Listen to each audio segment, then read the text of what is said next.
Hello everyone, तुम्ही सुद्धा Gokarna trip plan करत असाल तर ही रील तुमच्यासाठीच आहे. कारण मी शेअर केलेल्या 5 दिवसाच्या आयटनरी मध्ये तुम्ही गोकर्ण, होणावर, मुरुडेश्वर येथील सर्व ठिकाणे एक्सप्लोअर करू शकता.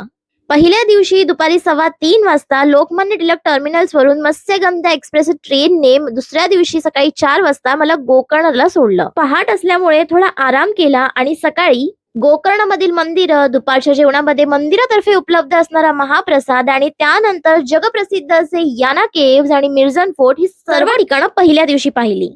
तिसरा दिवस हा कम्प्लिटली गोकर्णातील सुंदर सुंदर बीचेस फिरण्यासाठी होता. त्यामुळे त्या दिवशी फक्त बीचेस आणि त्यासोबत खास अशी फेरी बोट राईड सुद्धा केली. चौथ्या दिवशी गोकर्ण मार्केट एक्सप्लोर केल्यानंतर मी होनावरला जायला निघाली. होनावरमध्ये मँग्रोव्ह फॉरेस्ट आणि बॅकवॉटर बोट राईड केल्यानंतर तिथून मी इडेगुंजीला निघाले. इडेगुंजीमध्ये गणपती बाप्पाचं छान असं दर्शन घेतल्यानंतर त्याच रात्री मी मुरुडेश्वरला पोहोचली आणि त्या रात्री मुरुडेश्वरला स्टे केला. 5व्या दिवशी सकाळी मुरुडेश्वर मंदिर आणि मंदिर परिसर फिरून मी पुन्हा परतीच्या प्रवासाला लागले. या संपूर्ण आयटनरीचा डिटेल व्हिडिओ ऑलरेडी चॅनलवरती अपलोडेड आहे.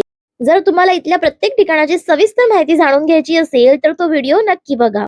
त्याचबरोबर या संपूर्ण ट्रिपचा एकूण खर्च किती आला, या ट्रिप दरम्यान मी कुठे राहिली, ही सगळी ठिकाणं मी कशी फिरली याचा माहिती देणारा व्हिडिओ चॅनलवरती येणार आहे.